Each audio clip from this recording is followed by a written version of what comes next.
Welcome to State of Web Components. I am your host, Jesse Tomshock. We're going to, let's see if we can put everybody on here. There we go. There's everybody. I am super happy we're here with a whole group of panelists from all over the industry. We're going to be talking today on the latest news on web components, open source, JS frameworks, tooling, everything that the group is working on, everything that they're interested in, what is happening sort of in the community and around the community over the next little bit. So thank you everybody for joining us. If you've got comments or questions, throw them in the chat. I can see those. I will keep one eye over here while we're talking. We've got a little housekeeping up front. Who are we? We're hosting. This is this Labs. We are a consultancy that provides architectural guidance and staff augmentation, subject matter demands experts, temporary staffing, one-on-one pairing and mentorship. If you need someone, one of the projects that I'm working on, and we're going in and tidying up some hundreds of Cypress testing and getting it to run better. So if you need work like that, reach out to this Labs and we can come in and be super helpful. Me and Nacho and the whole team are here for it. And we love our clients. And here's just a few of the peeps that we work for. Some of them you may know, some of you may play on, and some of you may use. Others you may dislike on this board, but we love all of our clients equally. We have no favorite client. We love them all. And we're also hiring. So if you watch this stream and you think Jesse Nacho are super awesome and I want to come work with Jesse Nacho, there's a whole bunch of other people that are even more awesome than Jesse and Nacho. And you can come hang out and work with us. Look at all these shiny, happy faces. We didn't even ask them to smile. They just look like this constantly. It's frightening. So email us at jobs@this.co and we'll reach out to you and come work with us. It'll be a whole lot of fun. Today is sponsored by our open source project, framework.dev, where we built this site as a sort of like aggregator site where you can go and basically buffet, choose and pick. Like you can go in and say like, I want to use React and my state management is X state and I want to use this router and I want to do this thing. And then we've got a little starter kit for you. Or you can say Vue and I want to use Vue thing and other Vue thing that I am not familiar with. And there's a little starter for that. So we have these like little starter kits because we got tired of making them over and over and over again. So you can sort of like pick and choose. It's like a choose your own adventure and it'll spit out a little starter pack for you. So go check it out. It's got a ton of pretty sweet information. And okay, we're almost there. I promise.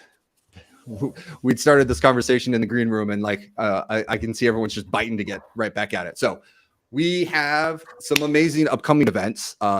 You don't want to miss Women in Tech Mentoring, which is monthly August 17th. And then this is State of Web Components. We're doing State of Web Performance. So you need to be here and you need to figure out how to use the platform. And then you come back in a couple weeks and we'll talk about how to make it stupid fast. And then after that, we've got React Mentoring. And this is on our Discord. And I'll put the link in the chat. But jump on there. You can ask your questions. We usually get into some bigger topics and talk about some things. And if React's not your thing, guess what? The next week, we have Vue Mentoring. So you can come in and talk about Vue and all those things. And then State of Dino. So if you haven't got enough of web components and your performance is through the roof, then you can come in and learn about State of Dino and get a different take on instead of Node, you can use Dino in the runtime on the V8 and use that somewhere else completely. So if you need it, we've got tons of stuff for you. That's what I'm saying. So I'm guessing you could go to this.co/events. That might be a real URL. If not, I'm going to have to make it after this podcast, after the show. And let's get started. So I've introduced myself. I'm Jesse Tomshock. I'm a software architect here at this Labs. And I'll let Nacho introduce himself. Thank you, Jesse. I'm Nacho. I'm a senior software engineer at this Labs. And I'm very pleased to be co-hosting today State of Web Components. We have an amazing panel today. And so I'd like you to introduce yourself, please. So why don't we start with Anthony? Anthony, hello, Anthony. Yeah, hi, everyone. My name is Anthony Giuliano. I'm a developer advocate at Ionic, where we use web technologies to empower developers to build mobile applications. And I specifically work with Stencil, which is our web components compiler, which brings me here today. So really excited for this conversation. Thank you, Anthony. Next, we have Ryan. Hello, Ryan. Hi, yeah, I'm Ryan Carniato. I created the JavaScript framework Solid.js. I also worked on Marco. Yeah, I honestly don't know how I got the invite. I probably stirred up some stuff on Twitter about web components, and I found myself here. But I look forward to talking about the subject because web components are actually a big part of why I created Solid.js in the first place. When I first saw web components, I was like, I can build a framework. We also have here Justin. Hello. Yeah, hi. My name is Justin Fignani. I'm a software engineer at Google, and I work on the Lit library, which is what we make to help make writing web components easier. And I also dabble in some of the web components standards area, making proposals that sometimes the browsers implement. Happy to be here. We have Scott with us. Hello, Scott. Hey, I'm Scott Tolinsky. I am the creator of Level Up Tutorials, where I teach web development topics from framework-based stuff and web component-based stuff. So anything React, Svelte, web components, and I do monthly video tutorials over there. I'm also the co-host of the Syntax podcast that I do with 3 episodes a week with Wes Boss, just talking web topics. Great. Hello, Misko. How are you? Yeah, build.io. What is muted? No. And we build a kind of a headless visual content system for creating websites. And one of the things we care about a lot is making sure that our customers' websites are as fast as possible. And it turns out that there is room for improvement. And so we started a new framework called Quick. And so we'll probably be chatting about that as well. Yeah, so that's a little bit about me. And yeah, I did this other thing called AngularJS, by the way. Awesome. And finally, we have Dylan. You made it. How are you? Yes. Yeah, I was having browser issues. Luckily, there's more than one browser in the ecosystem that I can use. Anyways, yeah, my name's Dylan. I work at eBay for like 4 years now, 5 years. I'm part of the Web Foundations team there, and so responsible for various parts of their platform. And primarily, I work on Marco.js, which is our e-commerce optimized front-end framework. Thank you very much. So why don't we start now with our questions? I've been reading a lot about web components, and one topic that I read a lot, or there are lots of questions about, it's server-side rendering. So is declarative shadow DOM the solution? What do you think, or what's the future of server-side rendering for web components? Anyone can. Well, I'm working on server-side rendering for web components, and our team has a couple dedicated engineers on that right now, so I can speak to that a little bit. Yeah, so one of the things that server-side rendering kind of implies is the ability to execute some part of your component definition on the server, right? And web components don't really have anything to say about how your component is actually implemented, right? It could be completely imperative code, or it could be some declarative system like Lit. And so this kind of like leaves this big question about like how do you actually like execute the part of the component definition that you need to on the server, and there's no kind of like standard prescribed slice of your component to do this. So it turns out that you basically have 2 options. You could try to do something very, very general, like run a whole DOM on the server, and run generic, basically all the code that a component could run is supported in something like Puppeteer, and then serialize the DOM back out to do your SSR. But that's going to be really slow. So if you want to be faster than that, you have to basically have like a framework specific solution where you say, okay, my framework has a declarative format for describing the DOM, and I'm going to take advantage of that to do something a lot faster. So what we've been doing in Lit is we have declarative templates there, and they're written in strings. We don't use JSX. So we are able to basically grab the string content of the template. And as long as we have a string, we can just stream that right out to the HTTP response. And then when we hit an expression, we can evaluate that expression, see what type it is, what position it's in, and stream that out. And then what we do is when we hit a custom element, which might have a shadow root, we basically delegate to something that's going to know how to render that custom element. And what we're trying to do is make an open protocol around this delegation so that there is what we call an element renderer interface. And basically, when you get to any custom element, there's going to be some system that looks up the element renderer for that element. And in our case, it's going to be a lit element renderer.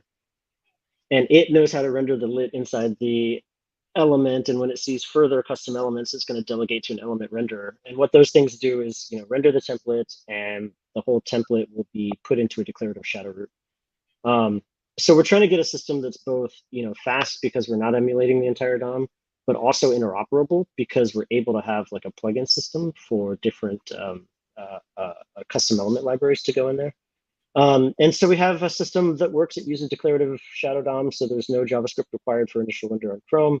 We have a very small declarative shadow DOM polyfill for Safari and Firefox.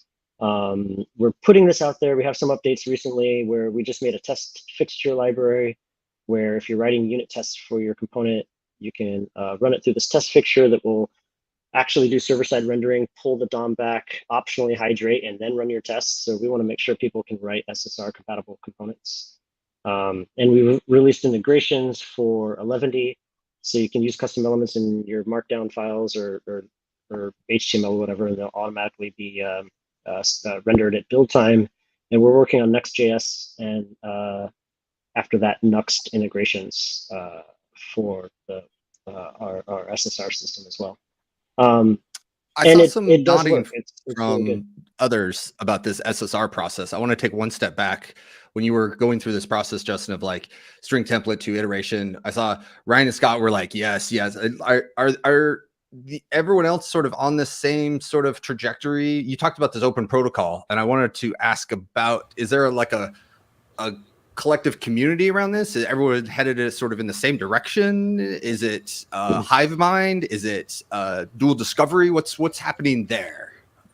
It is interesting. I mean, the performance stuff, obviously, the going from not emulating whole DOM to doing string concatenation makes a ton of sense. You see this a lot in the framework side as well. Like Svelte, Solid, Marco will all use string concatenation instead of any kind of virtualized DOM or even JS DOM type approach on the server because of the performance element. But what's interesting was the custom renderer thing. I haven't looked too closely. I know there's a web standards group that you put together, Justin, where like people are talking about the community group and kind of coming together. I haven't looked too closely recently on that side, but it is interesting that I do see a lot of similarities and parallels with that, with things like Astro and doing like islands, because there's a clear divide at the component level, and this kind of idea of custom renderer that's pluggable and interoperable.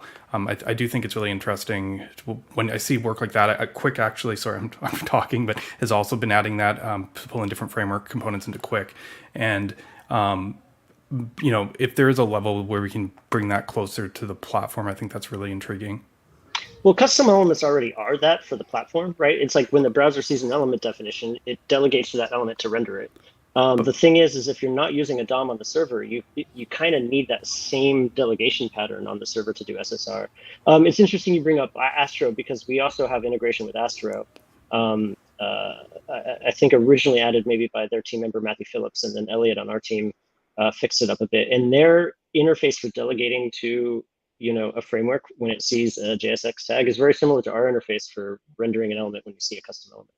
And the integration is very nice. The difference with our renderer, though, is like this works deeply with deep nesting, right? Like with Astro, like you see a component at the top. If it's a React component, it's not going to say, oh, this React component contains a Svelte component in it. And so, Astro can get in there and then delegate to Svelte at that level.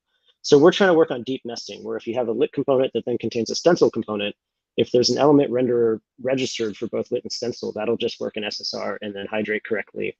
Hydration is really nice with Shadow DOM too, because like you only hydrate one scope at a time. So you don't have to stitch together hydrators, right? Like one hydration happens in one scope, and then if another element goes, it uses its hydrator and they're completely screwed. So yeah, we're working towards this world of interop on the server and client that way.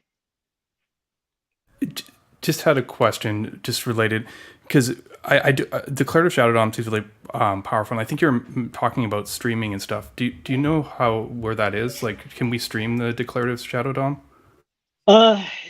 Unfortunately, no. And I think this is one of those situations where sometimes good intentions hit kind of the wall of legacy browser kind of burn scars, for a better lack of a better phrase. Like it turns out that basically browser vendors are very kind of reluctant to do too much to the HTML parser, because that has been a big source of security bugs in the past.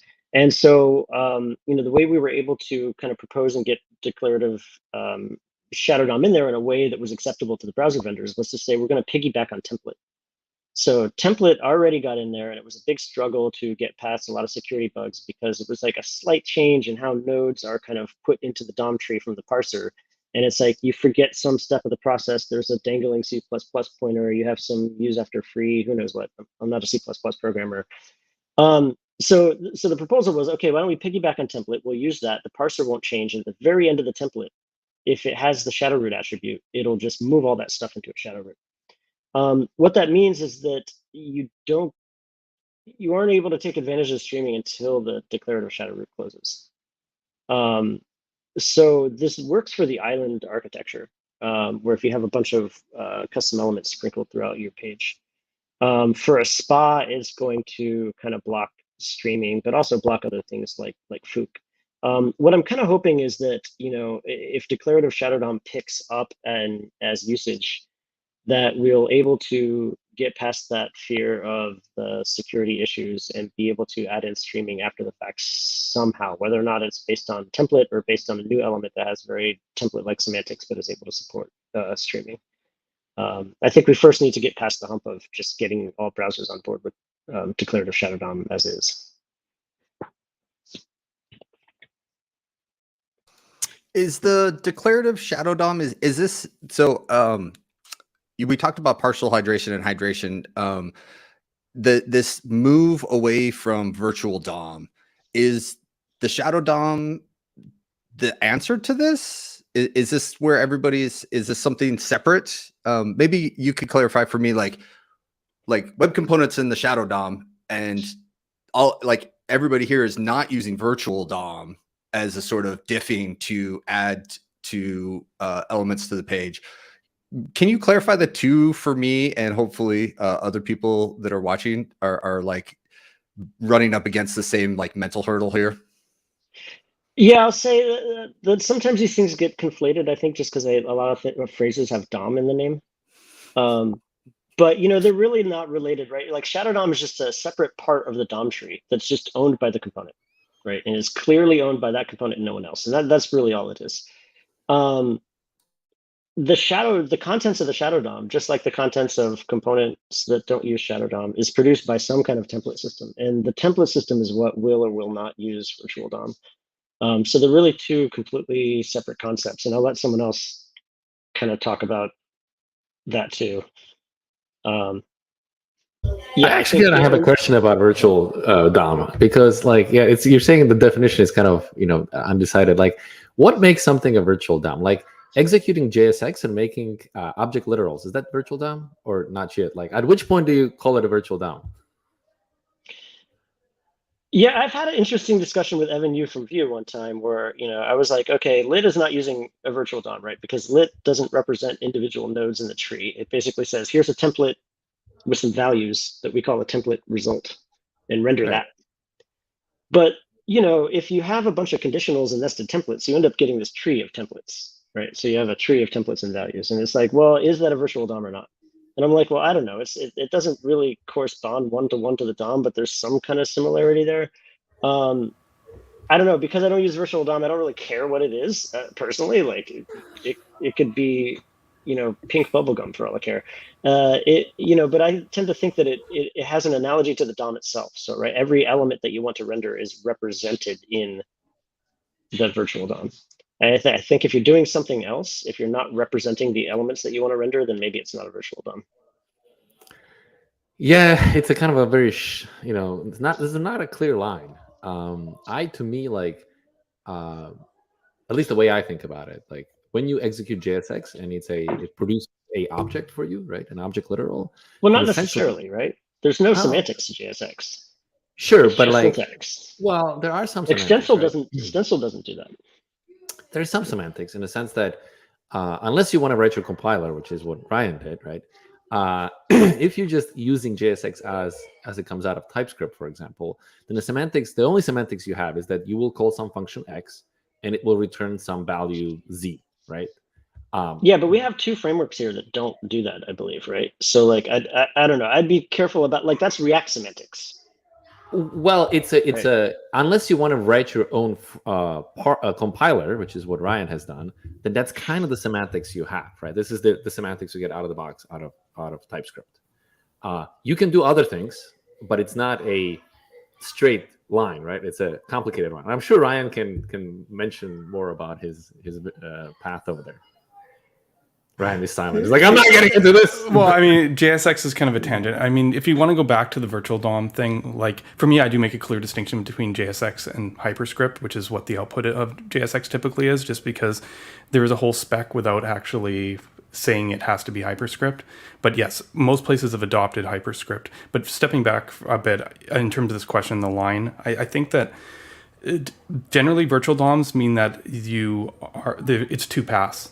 It's not always. Incremental DOM is an exception to this, but that you produce some kind of artifact from rendering and then you go back and you see what changed.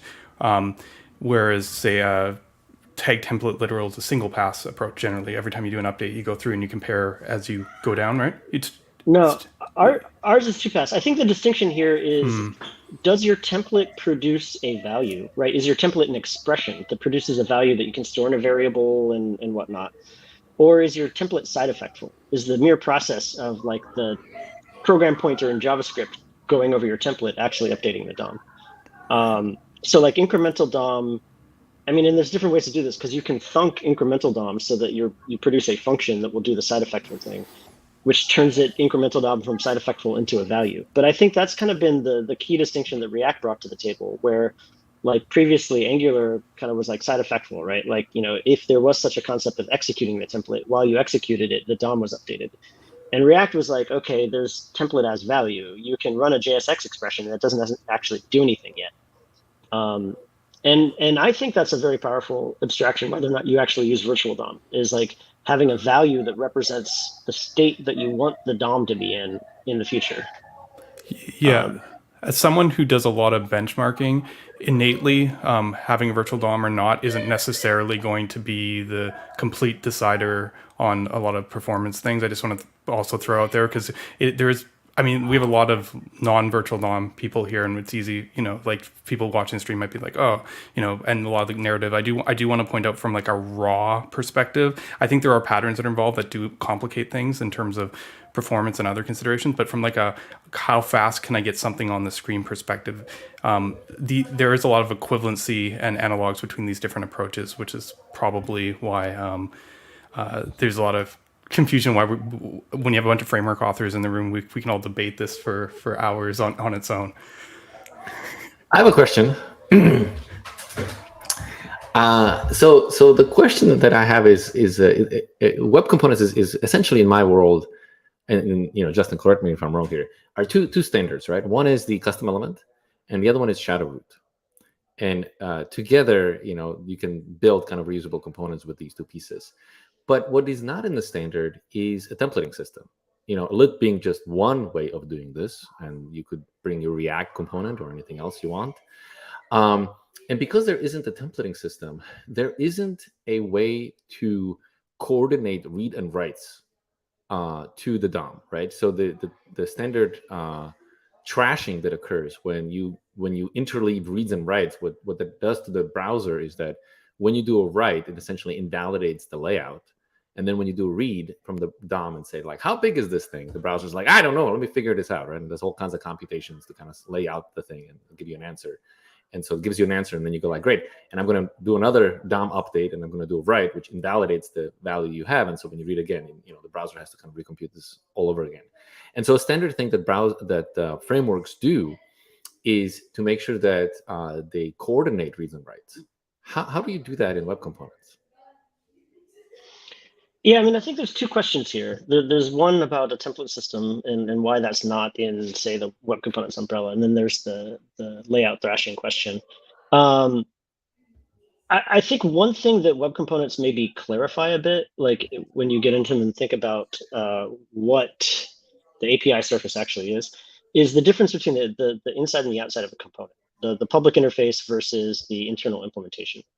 And a lot of people want a template system, and it's a good thing, right, to have. I think the DOM should have something like this, because like the number one thing that all frameworks kind of do for people is they make it easy to turn data into DOM. Sorry, I'm going to just say, like, we should come back to this question, but like, I actually don't think that the browser should have a template answer, but continue with your answer. Yeah, I mean, doing this securely, fast, and in a way with like good semantics is difficult. And it's like the most common thing that most people need to do on the web. So like, I think the web platform should have it, right? Like it shouldn't ignore the most common developer need that exists there. However, and I worked very closely with some WebKit engineers on Apple to make a proposal for a template system to be built in. But I will say that like that is internal implementation detail of a component, right? Like in terms of a web component, that component instant knows how to render itself. There is no overarching framework that like has to get in and render every component. Every component just renders itself. Right, but in theory, every single component could be a different rendering technology. Yep, and that's totally fine.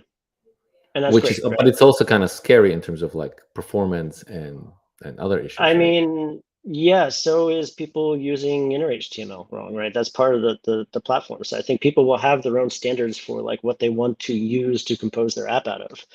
But I think encapsulation is good, right? Like, you used to be at Google with me. You've seen a company that has a whole bunch of different frameworks in play, and they're like, can I use, component X and framework Y? Absolutely. And you're like, nope, sorry. And they're like, well, let's spin up an entire new team to make like component Y for framework Z, right? It's like, it's ridiculous, right? So at least being able to do this would unblock like a lot of good cases, save people a lot of time and money, have higher quality components out there.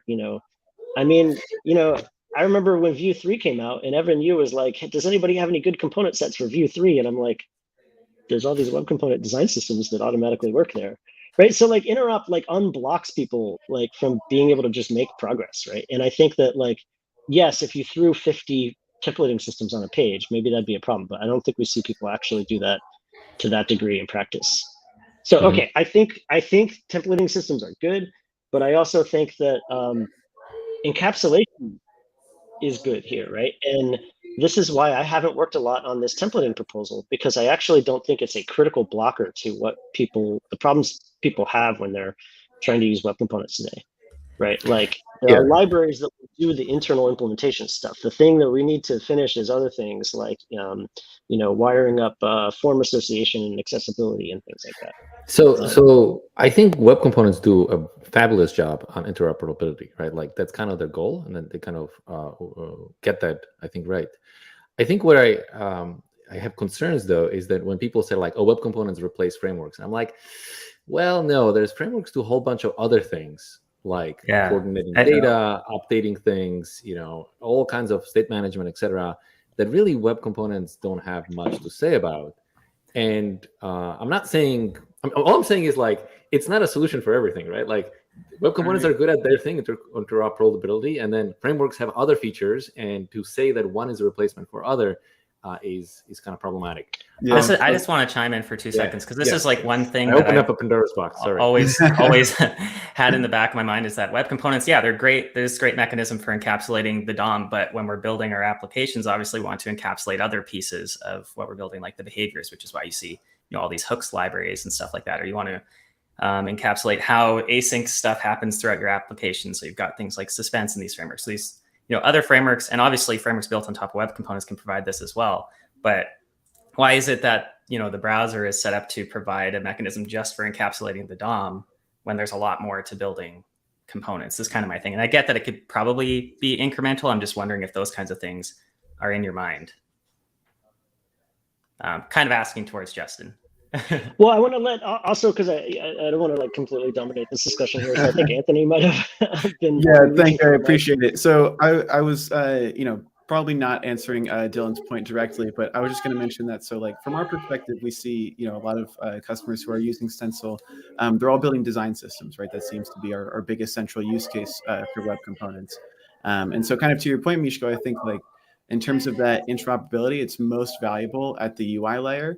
But these frameworks do offer a lot of functionality on top of that, right? Like things that come to my mind are kind of like state management or routers or any other kinds of functionality there. But in terms of the UI layer, like I think that is where we see web components most prevalent, and the interoperability and the ability to scale, right? I don't think there's another kind of UI technology that reaches that kind of scale with interoperability. Yeah. One thing I want to point out here is that we might be using the same words to mean different things, and this could be muddying the conversation to a really big degree. So I think when you hear things like web components replace frameworks, primarily I hear that as someone claiming people say that, and someone is kind of anti-web components. So they're like, web components people say they replace frameworks, right? And you'll be like, okay, did the web components people actually say that? Like when I was brand new to the web components world and they were landing in Chrome and Safari, I was like, yay, our world of siloed frameworks is gonna come to an end. And what I was intending there is to say that like the silos are gonna come to an end. We're gonna have interoperability, and people are like, you just hate all frameworks. And so that's one way to kind of misinterpret it. I think there are some fanboys out there who will say like they will actually replace frameworks. But then also think you have people like me who I'm self-admittedly very pedantic about like the meaning of some of these words here. And to me, a framework is a thing that calls the component lifecycle, that drives the components, right? It's the Hollywood principle or inversion of control, right? I'll call you, you don't call me. So the framework is out there and it has its tentacles into the components, and it's saying component mount, component render, component do this stuff. And then the web components world, the browser is what does that, right? The browser says, run the constructor for this new component instance, or call connected callback or whatever. And in that sense, I think that web components can and do kind of replace that inversion of control aspect of frameworks, right? And that, things like Stencil and Lit are not actually frameworks, right? They're libraries that help you build a web component, but they do not drive the web component lifecycle. The browser does that. And all the other stuff that frameworks provide, like state management, routers, like things like that, that's not actually part of the framework, right? That's part of like kind of the augmented, built-in, out-of-the-box ecosystem around that framework. Now I know I get in a lot of trouble because some people just will not accept my pedantic definition of framework. So like I can bend on that and say, okay, sure, a framework just provides stuff. And if a framework is just something that provides stuff, then no, web components are not going to replace frameworks because they don't provide very much stuff, right? All they do is tell you, render this component to this location in the DOM at this time when things change or when it updates. So web components are low level, and frameworks, in as much as they do high level stuff, are not going to be replaced by web components, right? So we kind of started. You're muted.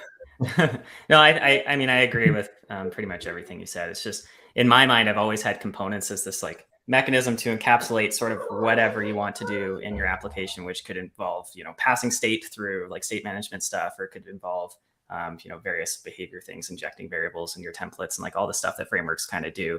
When web components, in my mind, like their actual practical use is obviously the custom elements, and you're looking specifically at the DOM or this UI related stuff. And then beyond that, you need something on top of it.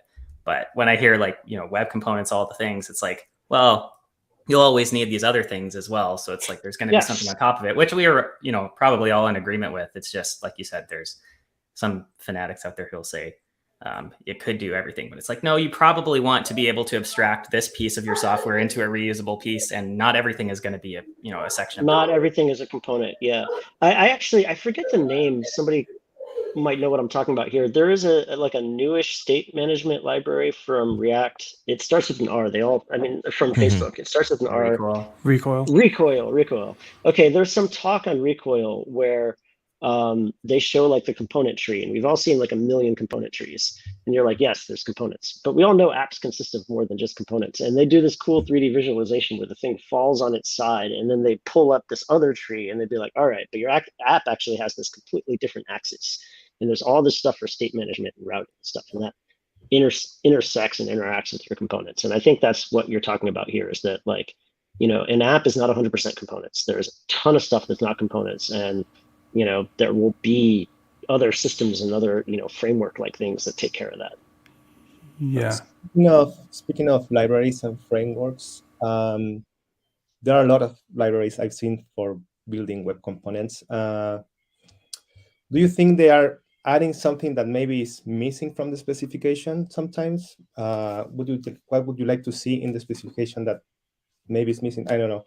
There are workarounds, like you said, for server-side rendering, for example. Do you see any other example that it's something that could be part of the specification that it's not there yet? I think a lot of it even comes down to ergonomics, though. Like, I mean, people are picking different frameworks because of the ease it is to manage props, data, pass all that stuff along, and just author their components rather than worry about the platform itself. So I think this kind of ties into the templating problem, which is that let's say you want to server-side render your content, and you have all these components, web components, and all these web components have a different rendering system. How exactly are they supposed to like pull together their server-side rendered content and bring it back together? And so I think this kind of ties to the other question we kind of had earlier, which was that should a browser have a templating system? And my hot take on that is no. And the reason for that is because the fact that we can't even agree, right? Every single framework that ever existed basically created a brand new templating system with its own set of semantics, its own set of syntaxes, even though some of them reuse syntaxes. Like the syntax is not really the hard part. The semantics is the hard part. And it tells me that we as developers, we as an industry really don't yet know what the ideal way of doing this stuff is. And so I think there's a lot of innovation coming in the templating, semantics, etc. And I think putting it in the browser would be a mistake at this point because we just simply don't know enough. Anyways, have you looked at the proposal that we put out with Apple? I'm going to be honest and say no, because there's a lot of stuff to look at. Yeah, I mean, my theory around templates is similar to components. Like, if you actually compare the life cycle of component systems, they're extremely similar. And I think that like we call them different names and put a lot of different things on there, but you can draw parallels between a lot of them, and especially at the lower level. We could go through this exercise sometime. It would be very interesting. I did this with Angular as well, and I think that like templating is very similar. At the low level, there are some basic needs that you have with templating. And the proposal that we made basically says that like at the core, the operation that you need to be able to do is create a chunk of DOM with some pointers into that DOM of things you care about. Now, typically in a template system, those are going to be things you'll update dynamically with expressions, but like even lower, it's just I want pointers into things that I care about in the DOM. And I want to be able to do this in one like fast atomic operation without having to jump back and forth between JavaScript and DOM bindings. Yeah, so I'm familiar with that. I mean, this has been on the table for a while, right? And I think you may be using it, right, internally. And that's an absolutely wonderful primitive, but that's not a templating in itself, right? Well, I mean, anytime we do this web standards work, like things have to move along incrementally, right? So you have to break something down into the lowest level primitives and then the medium level stuff that's going to build on that. And I think that like, if the browser gave us the ability to say, clone a template and get back not just a clone, but a bunch of references into that DOM for the things we care about. Yeah, that's then useful. All the template systems would be able to use that primitive and get a pretty significant speed boost because you would no longer have to do these tree walks to find the nodes that you care about or do diffing, or like it would eliminate a bunch of busy work that it doesn't just take up code, but also is slower because you have to like create all these JavaScript wrappers for all the DOM elements you walk through, like things like that, right? So that's like the level of stuff we're proposing before we ever get to like in the far future, like is there a built-in handlebars like syntax or something like that? And I, so to that degree, I think template systems are very similar, right? You need to make a bunch of DOM and you need to update parts of it. I think it's more complicated than that, right? Because like you want to, and I'm sure Ryan can have an opinion here. You want to make a syntax and a template and semantics that makes sense both for server-side rendering, which is string concatenation, but also makes sense for client side, DOM updates. And the problem is that there's got to be this intersection of like, this has to make sense for when it's running in the browser, but it also has to make sense for like streaming. And I fear that when you're just a browser vendor and you're like, oh, let's just add these things here, you might forget this other use cases. And so to me, I'm my ultimate thing that I'm afraid of is that we will add a whole bunch of features into the browser that we later realize were actually a mistake, right?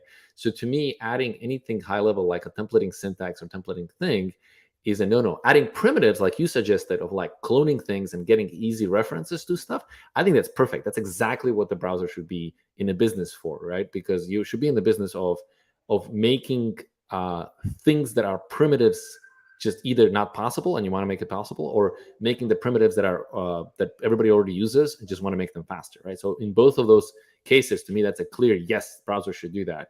It's where you turn the whole templating system into something. That's where I'm like, I think we still haven't decided as an industry on what the correct answer there is. Yeah, one of the things to me is a lot of this stuff ends up being like super specific and narrow in scope. Whereas like if we're building anything for the web, we want it to account for if you're server-side rendering or if you're streaming or if you're purely client-side or all these different use cases.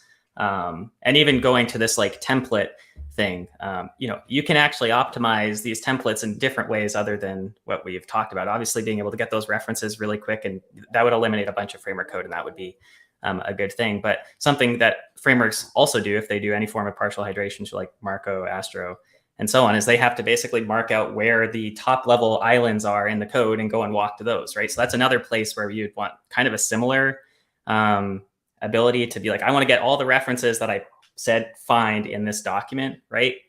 But that's outside of like building a template. That's just doing that initial walk from the initial server-side rendered piece. So it'd be really nice if all of this stuff could be cohesive. And I understand that it's like very hard to bring in the scope when there is just so much we could do on the web and so many different ways to build things. But in the back of my mind, it's always like one of the main strengths of the web to me is like delivering these fast experiences, like in comparison to like mobile and all that stuff. Like you can build really optimized experiences that deliver, a page that a user has never visited before way faster than you could them download an app, right? And so I always try and optimize for that side of things, but it seems like we forget that a little bit on the web component side, especially on the standardization around the new. But that's kind of the trade-off of that you're doing, right? Like if you are in the world where like you have a central framework that controls everything, then the framework can set rules and it can force you down a particular path that has good outcomes, such as server-side rendering, etc. On the other hand, if you go down the path of like, hey, everything's interoperable, you can do anything you want, that's great, like that has value, right? But all of a sudden that means that these strict rules cannot exist because every single component could be rendering a different way, and now certain things become more complicated, like server-side rendering, streaming, etc. So all I'm saying here is like there's trade-offs in all directions, right? And it's like, what exactly are you getting for each of these trade-offs? And people should be aware. But I think it's useful to clarify exactly what we're talking about here, right? Like in terms of, like yes, it's useful to have rules and guardrails and stuff, to guarantee certain characteristics of the overall system, right? Does that imply that in order to implement those rules, you need to have, the Highlander situation where you have one and only one framework on the page? This is an interesting thing, because I should have noticed this when I looked at the list of speakers here, because myself, Dylan, and Mishko are all working on frameworks where we fundamentally believe that components aren't the runtime layer necessarily. We need to break things down more fine-grained than that. And it's part of this comes to the word definition of what a component is, and we keep on hitting against it. You said components mean different things to different people, and I think that's where a lot of these kind of conversations kind of spawn from, because like in Marco or in Quick, your event handlers or parts of the template are completely packaged separate from parts of the DOM or parts of the code, and people still author components, but like mechanically we break them apart. Even solid reactivity, the same idea. Like the component no longer looks like a component when it comes out the other end. And I think that's probably why we get into these weird debates. No, I mean, I'm familiar. Google has a framework internally called Wiz that works this very same way, right? And we work very closely with the Wiz team on trying to bring component like DX to Wiz. And they have a system that does exactly this, right? Basically, all you author is templates and event handlers. They don't really have a component concept.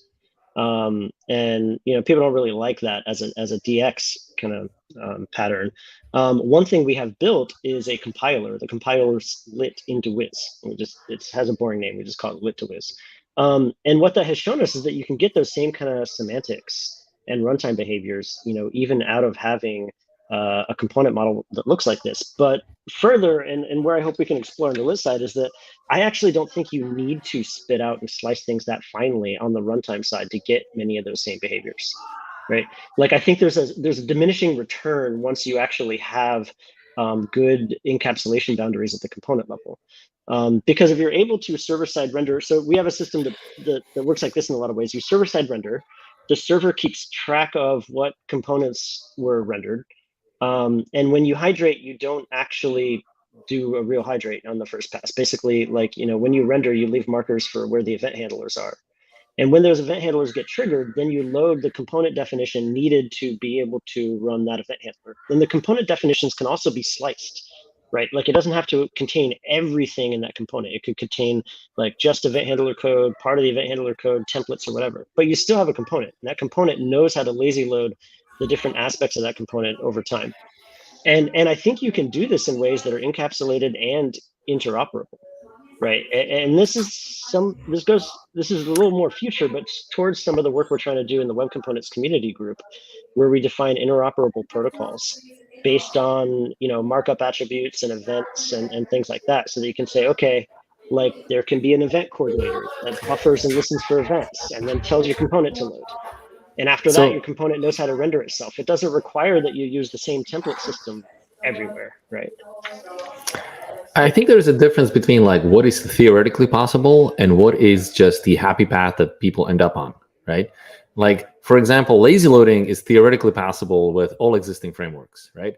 But in practice, people don't do it because the hurdles they have to overcome are way too big, right? And so I think the thing you want is you want to have a situation where the theoretically possible is just the default outcome. And that's kind of the hard bit and so if you have if you want that outcome, you are kind of forced down the path of a framework needs to, or not necessarily a framework, but a set of rules need to be pushed down onto the developer and says, you need to follow these set of rules. And there needs to be tooling that automatically ensures that you go down this particular set of rules. Because if you don't follow these set of rules, you'll end up in a bad place, right? And these set of rules become more, they have more of a bite. They kind of are more helpful, right? If the rule engine understands or has hooks into the templating system, the component system, etc., right? So it's a kind of a trade-off. The more the more freedom you basically take away from the developer and the more rules you set, then the more magic you can do on the other side. On the other hand, the less the more freedom you give the developers. You can do anything you want. That's nice too. But then less capability happens on the other side, right? And so this is kind of the thing with, for example, where you talk about components. Again, I'm going to go back to, I apologize if I sound like a broken record. If you have a world where interoperability is your thing, and web components are really good at that, and then every single web component has a separate rendering pipeline, then that really limits the kinds of things you can do overall and kind of ensure that you end up in a particular thing, because every single one of them, you could be doing something else. And so it's just a trade-off. I'm not saying one's better than the other. It's just a trade-off. As a trade-off, as a developer, as a trade-off, I would give you all the freedom in the world if I got productivity and less frustrations back. Exactly. Mm-hmm. Right. I'm at a point out of years of iteration and reinventing the wheel and stuff like that. Take all the freedom you want from me. Just give me productivity and a guiding set of principles, and take those frustrations out. Yes. Just take them away. So I'll sleep better at night. Yes. You can have it. It's all yours. Some people want that, and that may not be the trade-off everyone wants to make. Yeah, and I think this is kind of the freedom through discipline, or what was the 1984 phrase, right? like if you submit, you will be ultimately free, kind of thing. And while this is somewhat true, like I think that like, there are plenty of people out there who are like, hey, I know the DOM APIs. I want to use the DOM APIs. Like, I don't care about your restrictions. Like, I want to do what I want to do. And I'm an optimist. You can potentially have your cake and eat it too. And this is why I like to separate conceptually what we're talking about here, right? Like, are we talking about the rules and what restrictions we have to have on things to ensure a fast system? Then good, let's talk about those rules and figure out a way that, certain component libraries can opt into those rules and ensure that they're met. And then if you say, okay, in this project, we have a system where we guarantee these rules. So we're only going to allow these libraries to be used or components that fit these lit rules, these runtime rules. I think that kind of stuff is possible. It is harder, right? Like if you just say, you can't use anything but my framework and my framework implements all the rules. Sure, that's easier to do, right? But like, I think subsetting the web platform and then having everybody debate about exactly what subset is the right subset, and then having 15 different mildly popular frameworks that fight over their subset, while React's subset takes off and is like 10 times everything else. Like, I don't think that's a healthy situation for the web. So I continue to work on interop and hope that we can figure out interoperable ways to implement these types of rules. Right.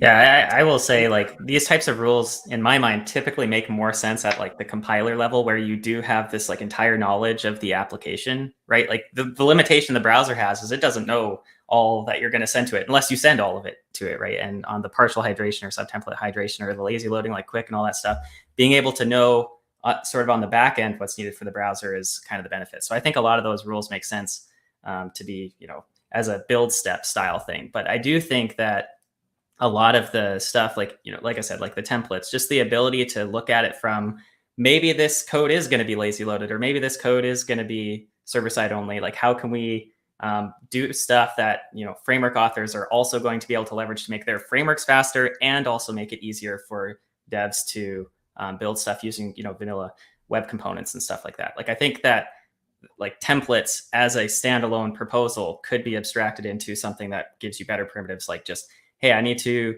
insert some HTML into the document, give me some references that are without having to walk myself and all that stuff. I know you can do like query selector and all that stuff, but obviously it'd be a little bit nicer if the frameworks didn't have to go in and manually add IDs there or whatever they're going to do to find it, right? So I just think these higher level proposals, like even like Shadow DOM and all that stuff, obviously it has like style encapsulation in it, but style encapsulation maybe should be like an outer primitive of that. And obviously you can go and do that after the fact. But in general, it's like, I think we should expose more primitives that aren't like custom element specific, so that frameworks could also take advantage of these features as well as custom elements like that, I mean, some of these things hang together nicer if they do build on top of each other. So for instance, like I have a lightweight proposal, it's not very detailed, that like, we should allow lazy custom element definitions in the platform natively, right? So you say, here's a tag name and here's a loader, an async loader function I'll give you that presumably will do a dynamic import instead of having to give the class for that function. And then you say, okay, now the browser's aware of potential component definitions without having to load the component code. And then can your compiler do smart bundling and coalesce the dynamic import definitions to implement your loading strategy? Sure. But I think that like if you start expanding the notion of like what the browser can do if it knows more about the DOM and the components associated with that DOM, that we might be able to get the browser to do some of this fancy loading work and have it be interoperable because it's based on these simple patterns like tag name loader function. I think there's a lot of room to do that kind of stuff, to get these good behaviors, good emergent behaviors, and have it be interoperable and built into the platform. One thing about interoperability, we had started this conversation, I think, right before we streamed, and Ryan had mentioned that with interoperability and web components, anyone can build a framework, and everybody has, and so in the web platform, we have a real fragmentation of all the best minds and everybody sort of pushing in different directions. Are we spreading as a community and as a group? Are we spreading ourselves too thin in too many directions to sustain? We talk about like a healthy ecosystem and ones that fizzle out and die off, and making a supportive a framework that has tangible financial benefit of like, I can live a relatively good quality of life and build this framework out and help people and build a platform for people on. Are we too pushed out, too thinly separated because of the interoperability, because it's so easy to make a web platform framework? Or is that another feature of the web?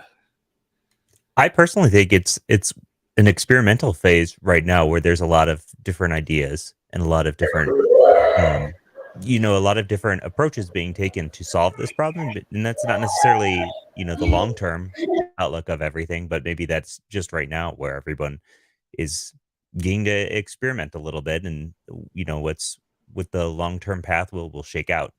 Sort of early booming of innovation and ideas and fast iteration and fast flame outs, that sort of thing.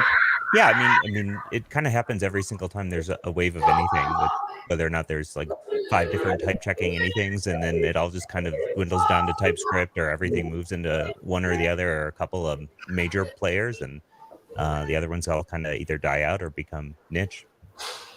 I totally support that. Like, I want to add to it, which is, to me, like, the fact that there's so many different ideas out there, like, that's a good thing. Like, that means people are trying things and exploring things, right? Everywhere else in our world, we upload this, right? Isn't it great that I can choose, Android, iPhone? Too bad we don't have RIM or whatever other Nokia or whatever other phones out there, right? Or the different cars you choose, etc. Like, would be kind of annoying if in the real world we would always have the same set of technologies, right? And so I think it's the same thing in virtual world. Like, new ideas are coming up, we're just trying them out, see what sticks, and over time these things change, and I think that's very much a good thing. And I never quite understood people who are like, well, just choose one framework and we'll stick with it forever. I'm like, that doesn't seem right. Like, you're just asking to just stay in one point in time, and the world's always going forward. Yeah, I think it's a really like iterative approach, just like the web ecosystem in general, is that like we're in this wave right now of lots of experimentation and lots of competitive ideas. And as time goes on, right, we'll start to consolidate on what are the winners and losers per se. And then we'll get to a level there and we'll hit this again, and there'll be another wave of experimentation, and that's what drives the ecosystem forward. So I think it's a really helpful thing for the web in general. I do think that the lack of interop is a problem in this topic, because given the current kind of totalizing effect of frameworks, right? Like, if you're going to build an app in a framework, you need to build the whole app in that framework. It means that if you have a new idea, you need to convince somebody to basically fully migrate from their old thing to their new thing to use your new idea. And if you had interoperable components, somebody could say like, okay, I have a new idea for how to make a component. I have a new template system, a new syntax, or whatever. And you can just incrementally try this thing out and drop it into your application. That would actually allow more people to try out these experiments. And I think we'd see more flourishing there. And I think we want to make it easy for these experiments cheap for these experiments to fail, right? Like you want to be able to try something and back out of it as easily as you got into it. And I don't think we have that situation right now. Like, a new framework has a huge uphill battle to get their first real customers, right? It's interesting because I've definitely experienced the new framework side of things, but man, I'm kind of survival of the fittest, honestly. I like that we like being able to. I've had a real hard time with framework agnostic solutions in the past, and it's fine. They weren't designed to be agnostic for everything necessarily. Like, they think they are, and they get so far, and then they go a little bit further, and then each time we learn something. But it depends where you sit on it. Like, obviously, if you're like really bleeding edge, you're going to break things and break down walls constantly. So, I'm pretty happy with that. But obviously, when people want to go build their website for their next production thing, they're not going to necessarily take that path because it's starting over again. But I like rapid starting over again. I don't know. It lets things evolve in their most purest way and not have to deal with too many of the assumptions of the past. A lot of these things do fail out though, so I get it. But I don't know. If you work at big companies though, you see this thing where there's just there's no way to start over on some of these projects, right? Gmail cannot start over. They tried that with Inbox, right? Look how that worked. Some companies are don't actually have that many new projects ever start, right? They're constantly maintaining the same project. And the question becomes how do those things evolve forward? How do we not lock them into decisions they made 10, 15 years ago. And I think that's like one of the real superpowers of interop. It's not just interop with other components or other frameworks out there. It's interop with your future self or your past self. And yeah, if you have small projects that you're starting new ones all the time, you can try a new framework. If you have massive legacy, huge projects, that's less of an option. Yeah, I guess it's the speed of innovation kind of thing, right? Like it's like when you go and everybody's been in there on a project, it's hit the 5 or 7 year, well, maybe not everyone, but you hit the 5 or 7 year mark and you start questioning, that's that life cycle, templating, and all the trends tend to go for on the web. I find it's 5 to 7 years, and you start asking yourself, should I do a rewrite or not? And you generally, you're kind of like in the struggle, and some things can't be rewritten, as you said, but it is I think always that choice, because the greenfield thing has the potential of completely shedding the past, but sometimes that's not an option.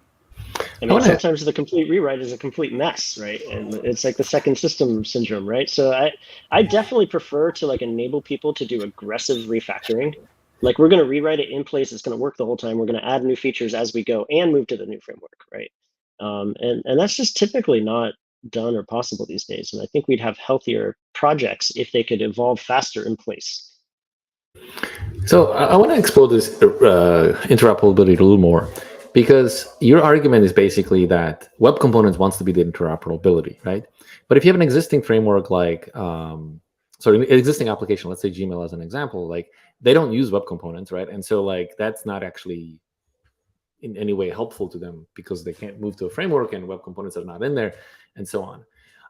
And so wait, I don't understand that. I don't understand that assertion. Like there are Google products that do drop in web components into their existing project. Gmail could drop a web component in the system they use right now.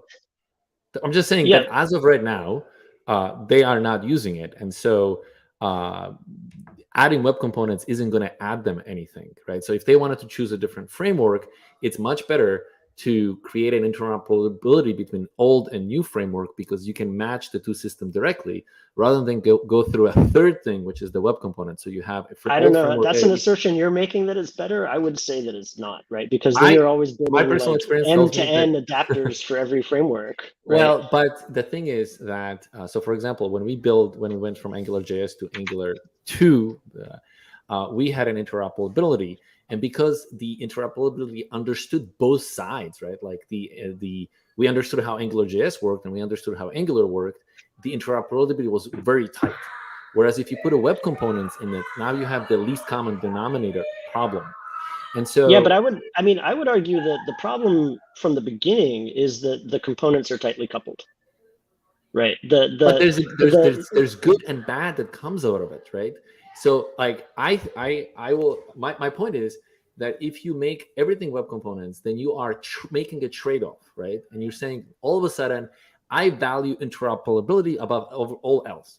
Maybe for you, that's a good trade-off. But I'm saying like for a lot of people, that's actually not a trade-off that they're willing to. I actually don't think as much as a trade-off as you're claiming here, right? Because like I think we are proof that you can have small code size, good developer experience, fast performance, and interoperability. Like Lit is like, among the leaders in all of those categories. Like, I mean, it's smaller and faster and more interoperable and better DX than Angular, for instance, right? So like, that's an opinion, dude.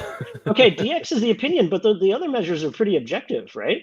So it's like, I think we lean on getting emergent behavior, right?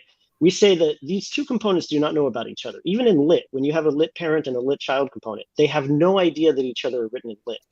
What we say is that because of batching, right, because the template system is small and can set properties, because we implement reactivity via property setters, things like that, things that any component can do, that we end up getting the emergent behavior of top-down scheduling, of batching, of like, not having layout thrashing due to reads and writes and all that stuff. And it's not because the components are tightly coupled via a framework. It's because they just follow some simple patterns that once you throw a bunch of components together, you get emergent good behavior. And I think that you can have your cake and eat it too if you do things that way. No, I mean, this is an important topic because a lot of people do think that you have to choose between interop and good behaviors on the other side. And I don't think that's true. I'm not saying that that's it. Sorry, my original point that I was trying to make, and I got derailed, is that there are other ways to migrate from an existing framework A to a new framework B, and that does not have to be to going through web components, right? So, for example, I was saying Angular had interoperability between Angular and AngularJS. In Quick World, we made a very tight interoperability between React and Quick, and that is a way for us to get components and get people on board, right? So, and the benefit of that is because if you're going from point A to point B and you know exactly what the 2 points are, the kind of interoperability you can have is a much tighter than going from point A to an intermediary point C and then going from C back to B. Do you also support Vue? We could. It's a matter of like, are we willing to do the work, right? Do you support Ryan's here? Do you support Solid? Again, it comes down to what are we willing to do. We love all our web frameworks equally. Yeah, different trade-offs, right? Again, different trade-offs, right? If what you value is everybody is the same. I mean, this is where it goes, right? Like, if you think that people will, eventually in the fullness of time need to migrate, and you don't want to have to build, if you have M frameworks, you don't want to have to build M squared adapters. Then having interop is like the general. But my point is that it's different kind of interop. The kind of interop you can have if you go point to point is very, very different than a kind of interop you have when you have an intermediary step. And again, I'm not saying one is better than the other. I'm merely saying that there are different set of trade-offs that you have to make. And so my only concern here is that when people say like X is a solution to everything, it's like like you're really not putting all this stuff together in the correct way, right? There's just trade-offs, and there's a lot more trade-offs to be made. And yeah, I mean, I think that's fine. There's sometimes assumptions that you only get certain benefits, certain qualities of the system if you have tight coupling. And I think we should challenge that, right? Because I think you can get very good behavior without the tight coupling as well. And if you could get that, if we said like, look, here's a proof that you can get this quality that you care about, this metric, without the tight coupling, then I haven't seen a proof yet. That's kind of the thing, right? Like only time when performance is really paramount is if somebody owns the whole thing end to end. And if once you don't have somebody who sets the rules, you need to do other things, and you have different trade-offs. And maybe you get the trade-offs in terms of like, yeah, but I get to use a web component, or I get to use third-party libraries that I can't have, and that's the web components that's the trade-off you're willing to make. But like, you are trading things. It never is as simple as just like you get something for free. Okay. All right. Yeah. So we have blown through our time. We just blew the roof off of that. I want to take the last couple minutes. I think we've had a fantastic conversation about components and interoperability and the sort of the state of where we're at with web components and frameworks and streaming and hydration and partial hydration and islands. And I've gotten an immense out of this. And I want to thank everyone for sticking around in the chat for this extra time. I want to go around the horn and give everyone a chance to take a couple minutes and get their last thoughts in, or let us know your latest project, or hey, you can even just tell us the coolest movie you saw on Netflix that you want to promote. Anything you've got. Let's start with Anthony and go from there. Yeah, definitely. So first of all, I think it's just been a really great conversation. The thing I've been thinking about a lot is that my job involves a lot of working in the community and talking about web components and design systems. And there's often this kind of idea that web components are dead, or they're antiquated, and maybe not something that's worthwhile. And I hope that this conversation is really great proof that the web components conversation is very much alive and well. And there are a lot of things going on here, and a lot of exciting things going on that's going to move the web forward. So I'm really excited about that. I want to congratulate everyone for having this conversation, because I think it was really helpful just for the community at large. And also, I did watch the Trial of the Chicago 7 last night, and it was a wonderful movie. So. Oh, nice. Nice. Fantastic. That is on my list as well. Thank you, Anthony, for taking the time and being here with us today. I really appreciate your thought and your input. Ryan, what about you? Yeah, I have to admit, when I was invited on and I saw this panel, I was like, this might turn really interesting really quick. And there's a bit of that, but no, the thing is, and what I'm impressed is that the reason there's a lot of opinions here is because we do look, as framework authors, do look at a lot of the stuff the platform thinks. We're always looking for every last ounce of performance, every last piece. So every time there's a new spec or try to see how we could best leverage it and like learn and figure out what we can do with it. So there's a lot of playing around, and I think you can see, because we've been able to have this kind of conversation from different perspectives, that is the case. So I thank you very, very much for having me here to be able to add a little bit to that conversation, and plug, obviously, if you haven't checked it out yet, solidjs.com. Perfect. Well done, Ryan, and thank you for taking the time. Congratulations on the success of SolidJS recently, and appreciate your thoughts. Dylan, turn the mic over to you. What are your thoughts? Yeah, I thought it was a great conversation. Obviously, it's good to get all of us together. And even though we're kind of working, in my mind, on like slightly different problems, there's lots to be learned there. So that was good. I'm most excited, honestly, about where the web is going in terms of optimizing for the server browser side of things, like through partial hydration, subtemplate hydration, like lazy loading and all of that stuff. Like just really getting every ounce of performance out of it is what I'm most excited for. That's coming, with Quick and with Marco 6 and all of those things. And so, yeah, I really think personally that's what's going to make the web shine for some experiences. But obviously there's this whole other angle of interop and building apps and all that stuff. This is also super useful. So yeah, great conversation. Thanks for having me on. Obviously, I'm a part of Marco framework, so check out marcojs.com. Thanks. Awesome. Thank you, Dylan. Thank you for your time and appreciate you coming. I'm glad you made it in right under the wire. And yeah, I don't know what's going on with Chrome, but I'm glad Firefox exists. Yep. It just crashed every time I open it. I think we've all had that sentiment from time to time. We're like, I'm glad there's more than one browser. Yes. Justin, what about you? Final thoughts? Yeah, I mean, super interesting conversation. I think this was, a little bit more of a web component versus framework viewpoint debate here. There's a lot of really good stuff been going on in the web components kind of ecosystem. I do think it'd be interesting to, tell everybody about like the things that have been happening. On the lit side, we've been seeing like a lot of uptake over the past year, and some really big projects, things like Adobe Photoshop for the web, and Reddit is like porting from React to lit, so we've seen major bets by major properties out there getting into lit, and we're really excited about where the next year is going to take us to. So yeah, and obviously we believe in interop. I think that was kind of made a little bit clear in the conversation. So yeah, if people out there want to check out lit, we have a nice website at lit.dev. You can see what we're working on there. And thanks for having me. Absolutely. Yeah. Lit.dev version 2 came out a year or two ago, and you guys have just haven't stopped since, have you? Yeah, we've been doing a lot of work. I mean, we're putting a ton into DevRel. We have like a new video series. There's Lit University and Build with Lit on YouTube. We're putting a lot of work into our website and the playground and tutorials. And we have a whole bunch. What we've kind of moved on to since then is working a lot in what we call Lit Labs.